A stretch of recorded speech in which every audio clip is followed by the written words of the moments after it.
So a question that often comes up is, how do you measure your social media performance? There are several things that you have to keep in mind when you're doing this. I think the first thing you need to do is really define what are your metrics for success, right? What does performance mean to you? So for instance, if your goal is to just get your message out to a big group of people, that's going to be one set of metrics.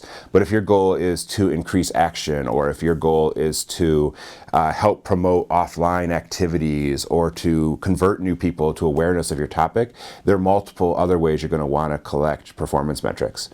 In terms of the base layers things that you can do, I think one thing that almost everybody does is they look at their number of followers, for instance. But that's a really meaningless message in some ways, because you're not sure how many of those followers are actually seeing what you're posting.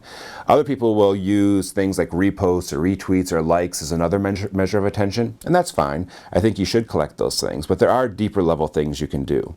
There are a lot of tools, including in the sites themselves, that allow you to measure your audience performance.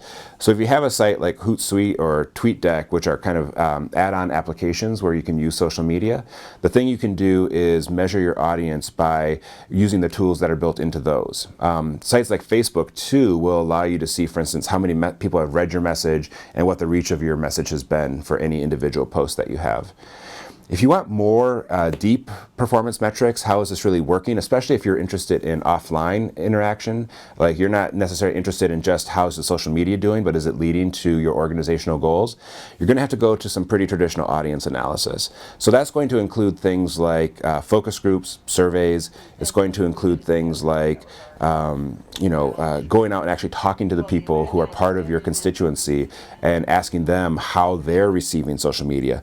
Even before you start your kind of performance metrics, understanding more about how your audience uses social media can't hurt. But of course, there's a lot of cost and expense to doing those kinds of audience metrics, and something that your organization really needs to consider as part of your suite of engagements that you do.